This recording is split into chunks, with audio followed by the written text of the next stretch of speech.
ArchieLuxury in Hong Kong. And today, guys, I want to take you on a ferry ride. That's right, a ferry ride.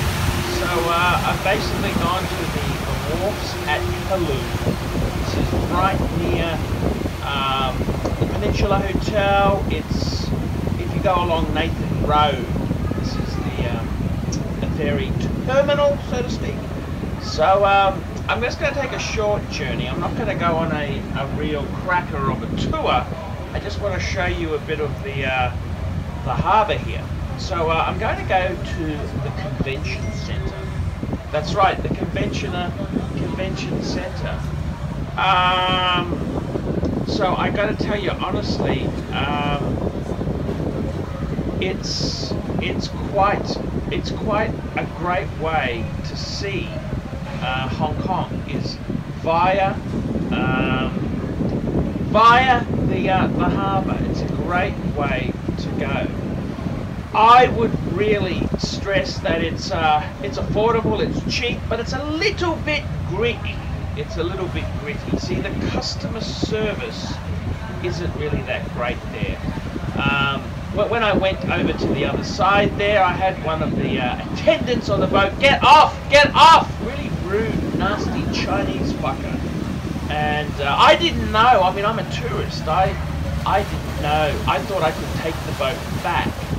I didn't realise you had to log off and log back on. I didn't quite understand the way it worked, and I got to be honest with you, the guys at Northern Star, they how do you put this? Their customer service skills isn't. It could have been okay in communist China, but when you're fighting for Western world currency, I think a polite conversation would have been much better than nasty, abrupt rudeness. Chinese rudeness. I don't need it. I'm visiting your country to spend currency. I don't know what to say. I was a bit thrown back by the rudeness, which it was a little bit upsetting. But yeah, I got to be honest with you there. It's a great way to see the harbour. It's not very expensive. It's about sort of like about $5. It's not expensive. It's just a great way to go. It's very, very low cost. It's not premium, definitely not premium. No one treats you. It's not like going to an upmarket boutique where they're all airing, you know, waiting on every word you say. These are normal, nasty Hongkonese fuckers who will tell you to fucking get off the boat, you lousy foreign fuck. Very, very quickly. Quite an interesting thing. We're just gonna jump on board now. So we'll just you queue up, people get off, and then the gates open and you on. Quite interesting. I mean, this is very much old Hong Kong. I suspect this sort of terminal here is sort of 1960s, 1970s Hong Kong. And I suspect the ferry is probably similar vintage. It's sort of just judging by simple non-luxury sort of vessels. I think it's probably a 70s, 60s, or 70s sort of vessel. But that's kind of cool. It gives it a Hong Kong charm all its own. So by all means, fuckers, sit where you want to sit, and reversible seats, and no glass panes to block your view. You've got a wonderful, you can smell the air. Surprisingly, the water looks jolly clean. It looks quite clear. It doesn't look filthy. You'd expect a brown sludge from Hong Kong, but it's surprisingly pretty clean water there. Just amazing to see some of the really tall skyscrapers as you're in the harbour. Really tall buildings, different islands there. You just realise how huge Hong Kong really is there. and I think it's well worth it. I mean, someone said to me, "Oh," I said, "I want to go on a ferry ride," and they sort of said, "Oh, that's what newbies in Hong Kong do," and I get it. I suppose you probably wouldn't go on a ferry again. I mean, I've been to Hong Kong half a dozen times, and I don't think I've ever gone on the ferry besides this trip. Yeah, I never really had time. I was always in rush, hustle, bustle, fuckers, hustle, bustle. So it is.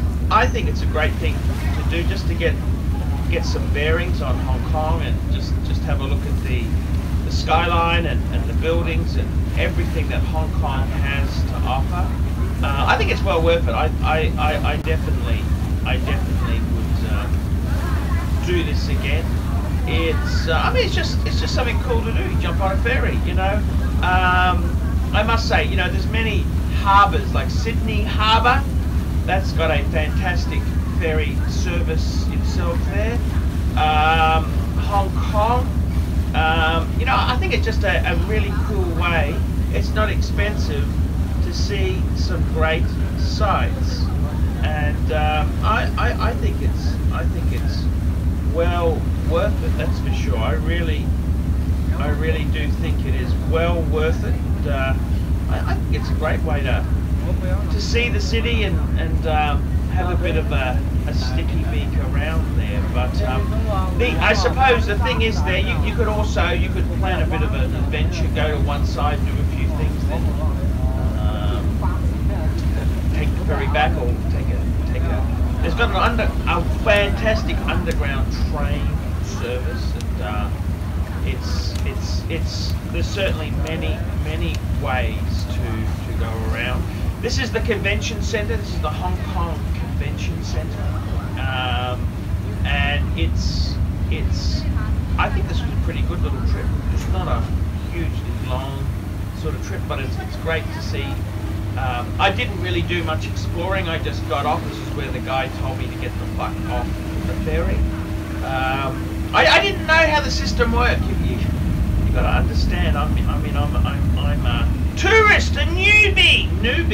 I didn't quite understand, and I think they were a bit brash there.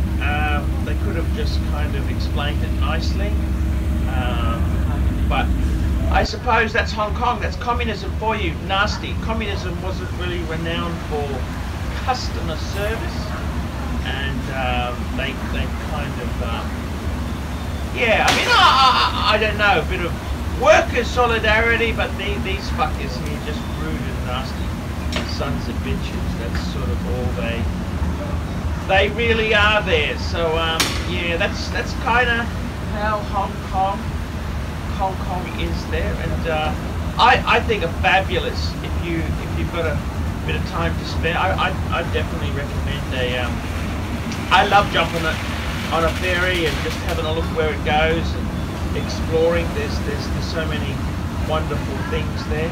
I'd definitely do it again. It's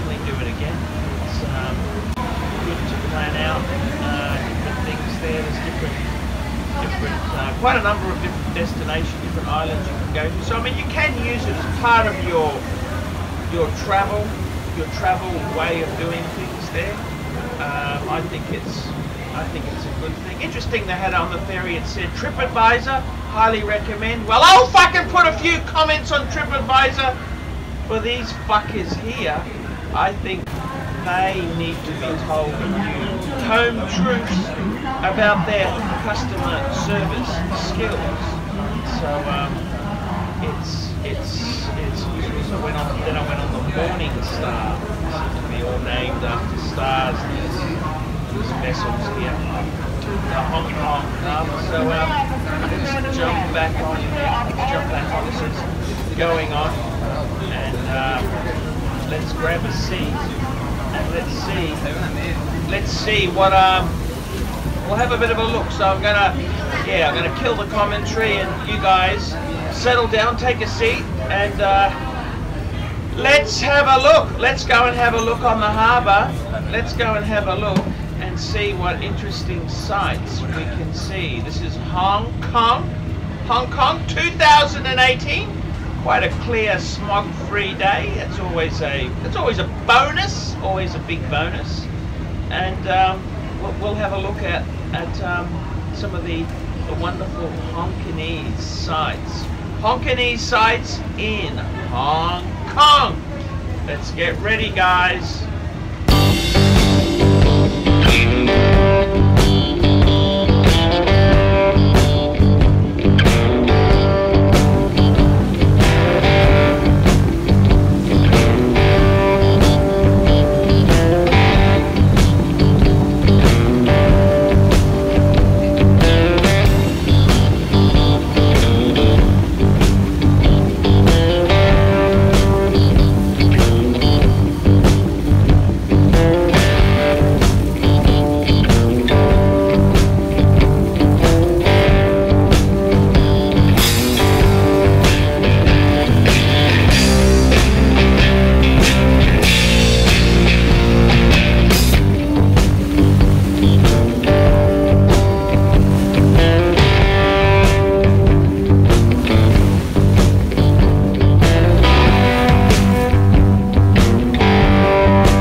And here you can see a helicopter coming into land. This is a very busy, bustling city, and I got to tell you, this is a mover and a shaker of the city.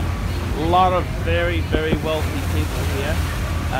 Probably some business exec flying in, you know, just coming in, and some very, very wealthy people in Hong Kong. It's quite interesting. You got this old type of form of transport, the ferries. These quite not really luxurious, just standard Hong Kong fare. It's great to jump on and just see what it's like. Just imagine what old Hong Kong would have been like in the 1960s, 1950s. It'd be a great place to explore and see what it's like.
And I gotta tell you guys, I love the guy with the rope there, who's throwing the rope onto the barge there. What happens if he fucking falls in into this, the Hong Kong harbour? Very interesting indeed here. So there you go, that's a ferry ride with ArchieLuxury, Captain ArchieLuxury. I hope you enjoyed it. It was really, really well worth seeing, not expensive. You gotta do it at least once. Preferably choose a clear day. It's a lot of fun. Remember guys, like, subscribe, tell your buckhead friends, and oh, don't forget guys, why don't you put some really nasty, really personal comments down below, because we always get a good laugh from the comments. I'm ArchieLuxury, live from Hong Kong. Hong Kong buckers.